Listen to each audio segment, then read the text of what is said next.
My mom brought the man who did things to me to my OB appointment so he could hear his great-grandson's heartbeat, then cut me off completely when I refused to name my baby after him. The next day, she filed a CPS report claiming I had prenatal psychosis and tried to steal my newborn from my hospital room. When I asked why, she smiled and said, "Because you don't deserve him." I didn't say a word. I just knew it was time to go nuclear. It's always been obvious that my mom never loved me, but it wasn't until I was pregnant that I finally got some hardcore evidence because my mom was obsessed with having my baby named after Grandpa Gerald. You see, to my mom, he was a sweet old man, but to me, he was my childhood nightmare. The man who locked me in closets until I wet myself. The one who'd starve me and laugh at me begging for food. The one who stole my innocence. And it's not like my mom didn't know about it. She did. She just didn't care because that's just how his generation was raised. So when she asked for the millionth time, I told her no. I made sure my tone was extra assertive in the hopes that she'd finally back off, but it didn't work. And suddenly, her face was filled with anger. "You're being selfish. He's dying," she responded. I rolled my eyes. My mom had been using the "he's dying" card for 10 years straight. "Mom, the baby's name is already chosen. It's Lucas. After everything we've done for you, you ungrateful little." She then glanced around at the party guests and stopped herself from going off on me. "We'll discuss this later." And somehow, later, turned into 3 weeks of psychological warfare. Aunts appearing at my workplace, cousins flooding my phone with guilt trips, my father timing his visits for when my husband left for his shifts, cornering me with lectures about respect and family legacy. Each interaction was the same script. Honor Gerald. Don't break your mother's heart.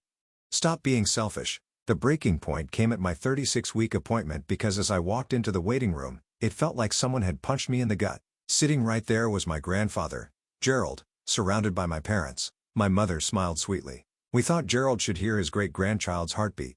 When he reached for my stomach with his greedy hands, something in me shattered. "His name is Lucas," I said loudly. "The baby's name is Lucas. It will never be Gerald, ever." The waiting room went silent. My mother slowly stood, looked me in the eyes, and delivered her verdict. "Then you're no longer our daughter." They walked out without saying a word. That same evening, I noticed my phone plan had been disconnected. They'd removed me from the family plan without warning. Every relative blocked me. The family group chat I'd been part of for years suddenly showed "You've been removed." No holidays. No help when I needed it. Complete exile. Rock bottom hit 3 days later. I was standing in front of the cashier at Buy Buy Baby trying to purchase a car seat when my card declined. The joint account I'd shared with my parents for emergencies drained and closed. As soon as I got into my car, I immediately started to howl with a deep sadness. The loneliness was so painful that I did something completely insane. I called my mother-in-law, aka the mother of the man who abandoned me. The tears made it hard to speak properly over the phone. But 45 minutes after sharing my location with her, she showed up at the car park. I moved into the passenger seat and she drove me to her home. No questions asked. And as soon as she let me into her home, I felt even worse because she wrapped his arms around me and warmly welcomed me in. I broke down crying because the whole thing made me realize how terrible my parents actually are. I ended up opening up to him and he seemed completely shocked by what I said and asked me to repeat everything. So I recounted the morning's events and his friendly smile instantly transformed into an angry scowl. "Those absolute bastards," she kept muttering. Then she set down her tea and showed something that chilled me. "Your mother's been calling me for weeks," she said, voice shaking. She hit play on her voicemails. That's when I heard it. My mother's voice, calm and concerned, explained how I'd been struggling with prenatal psychosis, how I'd stopped taking crucial medications. The final voicemail suggested Patricia, my aunt, should help them document concerns for future interventions if necessary. The realization hit like ice water. This wasn't about a name. This was about control.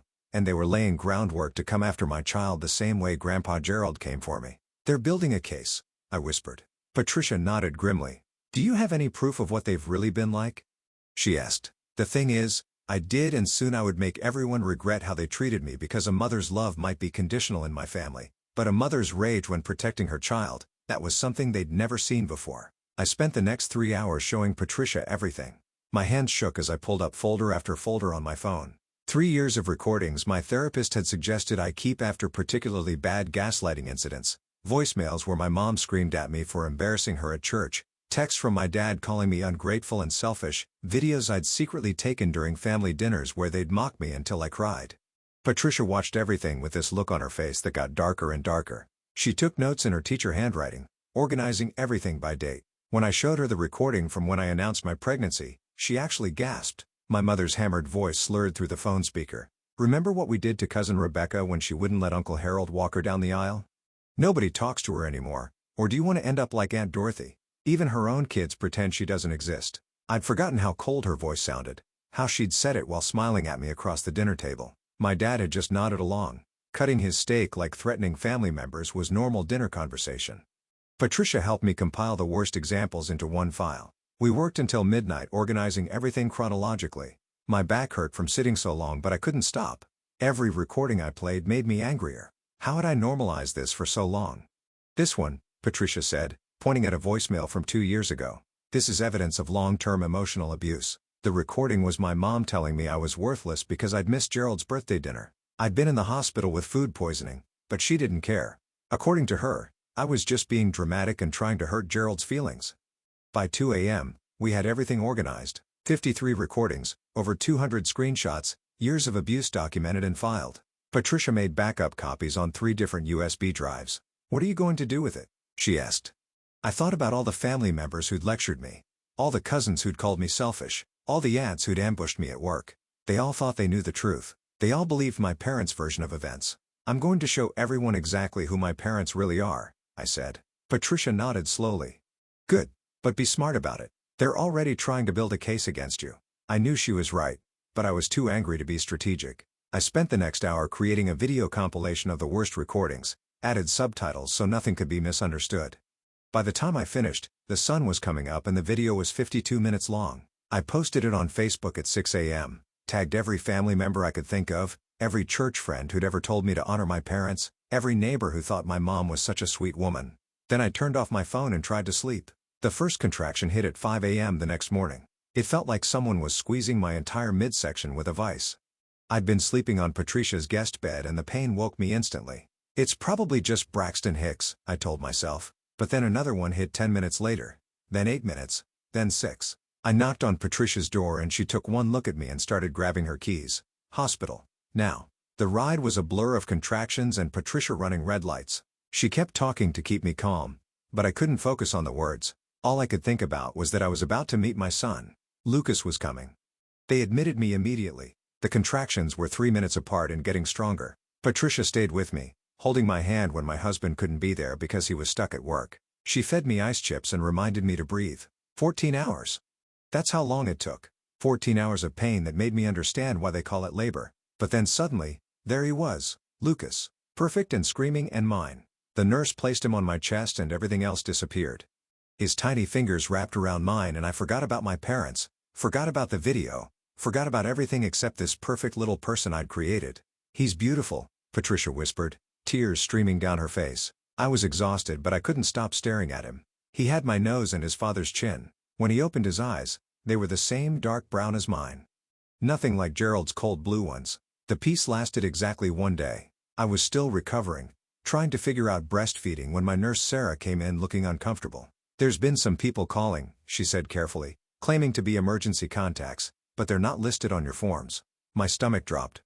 My parents? She nodded. They've called 6 times in the last hour, demanding information about you and the baby. We haven't told them anything because of HIPAA, but I wanted you to know. Patricia's face went hard.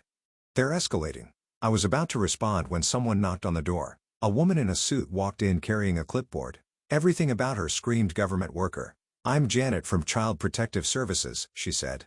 We've received some concerning reports about your mental state and need to do an evaluation. My whole body went cold. They'd actually done it. They'd called CPS on me while I was still bleeding from childbirth. Lucas started crying and I held him tighter. I'd like to see some identification, Patricia said, stepping between us. Janet showed her badge and paperwork. It was all legitimate. Multiple reports filed expressing concern about my mental stability and ability to care for a newborn. The reports mentioned prenatal psychosis, refusal to take medication, and paranoid delusions about family members. This is insane, I said. I just gave birth yesterday. I understand this is difficult timing, Janet said, but when we receive reports, we have to investigate. I just need to ask you some questions. Patricia pulled out her phone. I'm calling Linda. Don't say anything until she gets here. Linda was Patricia's friend from her book club who happened to be a family lawyer. She arrived 20 minutes later looking furious. She'd obviously seen my video, which had apparently gone viral overnight. Don't answer anything without me present, Linda told me. Then to Janet, My client has just given birth and is anything without me present, Linda told me. Then to Janet, my client has just given birth and is recovering. Any questioning needs to be appropriate to her medical condition. Janet started with basic questions. Was I taking any medications? Did I have any mental health diagnoses? Had I been seeing a therapist? I answered honestly, no medications, no diagnoses except anxiety. And yes, I've been seeing a therapist for years to deal with childhood trauma. The reports mention you've been making accusations against family members, Janet said carefully. They're not accusations if they're true, I said. Linda pulled out her phone. Have you seen this video? It has 50,000 views and hundreds of comments from other family members corroborating the abuse. Janet watched a few minutes of the compilation, her face growing more and more troubled. This is extensive documentation. That's when the door burst open. My parents walked in with a man in an expensive suit who was obviously their lawyer. My mother's eyes went straight to Lucas in my arms. We're here to protect our grandchild, she announced. You need to leave, Linda said immediately. You're not on the approved visitor list. We have rights, my father said. He looked older somehow, like the last few days had aged him. That's our grandson. Their lawyer stepped forward. We're filing for emergency custody based on the mother's documented mental health issues. He pulled out a folder thick with papers. We have evidence of paranoid delusions, refusal to take prescribed medications, and erratic behavior that puts the child at risk. What medications? I asked. I've never been prescribed anything for mental health. My mother's smile was cold. Dr. Morrison prescribed mood stabilizers when you were 16. You refused to take them. Dr. Morrison was your friend from church who saw me for 10 minutes. I shot back. He wasn't even a psychiatrist. Their lawyer kept pulling out papers, notes supposedly from therapy sessions I'd never attended, prescriptions for medications I'd never heard of. They'd created an entire false medical history. This is fabricated, Linda said, examining the documents. These dates don't even make sense. She would have been 12 years old here. That's when my sister, Catherine, walked in. I hadn't seen her in months. She looked at me with tears in her eyes, and I felt hope for a second. Maybe she'd come to support me. I'm so worried about the baby, she said, and my hope crumbled. I've witnessed some really concerning behavior. She's not stable enough to care for a newborn. Catherine, what are you doing? I asked. She wouldn't meet my eyes. I'm just telling the truth. Remember last month when you had that breakdown at lunch? You were talking about conspiracies and saying everyone was out to get you. We never had lunch last month, I said slowly. You canceled on me. Again. Patricia suddenly pulled out her phone. That's interesting, Catherine. She hit play on a recording app. I hadn't known she'd been recording calls, but there it was. Catherine's voice clear as day. Hey, Patricia, it's Catherine. Look, I'm really sorry, but Mom and Dad promised to pay off my credit cards if I help them get custody. I'm drowning in debt, and I need the money. I know it's wrong, but I'm desperate. They said all I have to do is testify about her being unstable. The room went silent. Catherine's face turned white. My parents' lawyer started shuffling his papers. Janet, the CPS worker, looked between all of us with raised eyebrows. You recorded that? Catherine whispered. I record everything now, Patricia said. Learn that from your sister. My father stepped toward my bed. Enough of this circus. Give me my grandson. Security, Linda called out. My father actually reached for Lucas, trying to pull him from my arms. I screamed and turned my body to shield my baby. 2 security guards rushed in and grabbed my father. Don't you touch my baby, I yelled. He's not your baby, my father shouted as they dragged him out. You're an unfit mother. We'll prove it. My mother followed, but not before looking at Janet. Check her history. Check everything. You'll see we're right. The room felt too quiet after they left. Lucas was crying and I was shaking. Janet sat down in the visitor chair and sighed. I've been doing this job for 15 years, she said. I've seen a lot of family dysfunction, but this, she gestured at the papers scattered everywhere. This is something else. Linda started gathering evidence. These medical records are forged. Look at the letterhead. This hospital didn't have a psychiatric ward in 2009. And this doctor's signature, he died in 2007. Janet examined the papers more carefully. You're right, these are definitely falsified. Can I show you something? I asked. I pulled up a video on my phone from 2 years ago. It showed my mother coaching Catherine on what to say about me. Tell them she's always been unstable. Tell them about the time she cried at Christmas. Make it sound worse than it was. Catherine sank into a chair. I didn't know they were recording me too. They weren't, I said. I was. I've been documenting everything for years. Janet took notes on everything. She watched more of my compilation video. She examined the forged documents. She listened to the recordings Patricia had saved. By the time she finished, it was dark outside. I need to file a report, she said finally. but not the kind your parents expected. Filing false CPS reports is a crime. Forging medical documents is a crime. Attempting to take a child under false pretenses is a crime. So Lucas is safe? I asked, holding him tighter. Your son is perfectly safe with you, Janet assured me. But I recommend getting a restraining order immediately. Your parents have shown they're willing to go to extreme lengths. Linda nodded. I'll file the paperwork tonight. Emergency order first, then we'll make it permanent. Over the next 3 days, everything moved fast. Linda filed for restraining orders against my parents, Catherine, and even Gerald. The hospital put security alerts on my room. No one could visit without being on my approved list, but my family wasn't done. Relatives started choosing sides and showing up at the hospital. Aunt Rebecca drove 6 hours to see me. I hadn't talked to her in years because my parents had told everyone she was crazy. I saw your video, she said, holding my hand. Everything makes sense now. They did the same thing to me. She told me about her wedding 20 years ago, how she'd refused to let Harold walk her down the aisle because he'd been inappropriate with her as a teenager. My parents had spread rumors that she was having an affair with her boss, made up stories about her being unstable.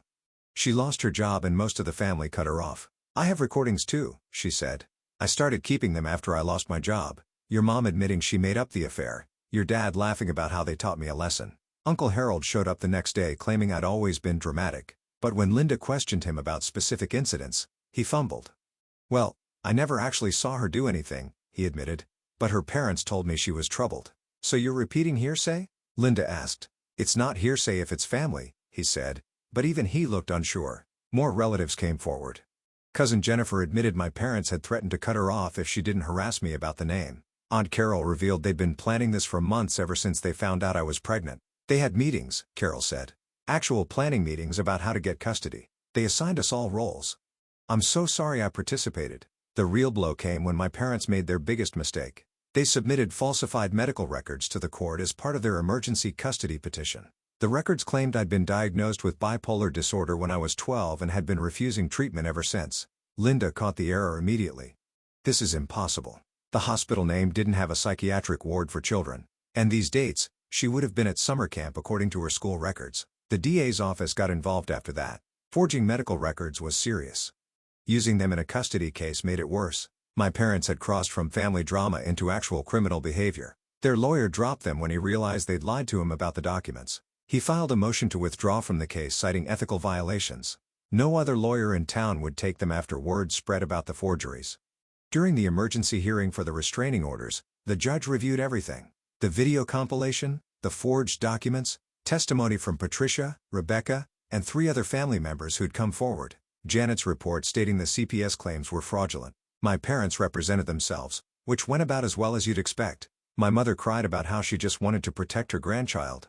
My father ranted about his rights as a grandfather. Neither of them could explain the forged medical records. I've seen a lot of family disputes, the judge said, but the level of manipulation and deception here is extraordinary. The evidence shows a clear pattern of abuse, harassment, and now criminal behavior. She granted permanent restraining orders against my parents, Catherine, and Gerald.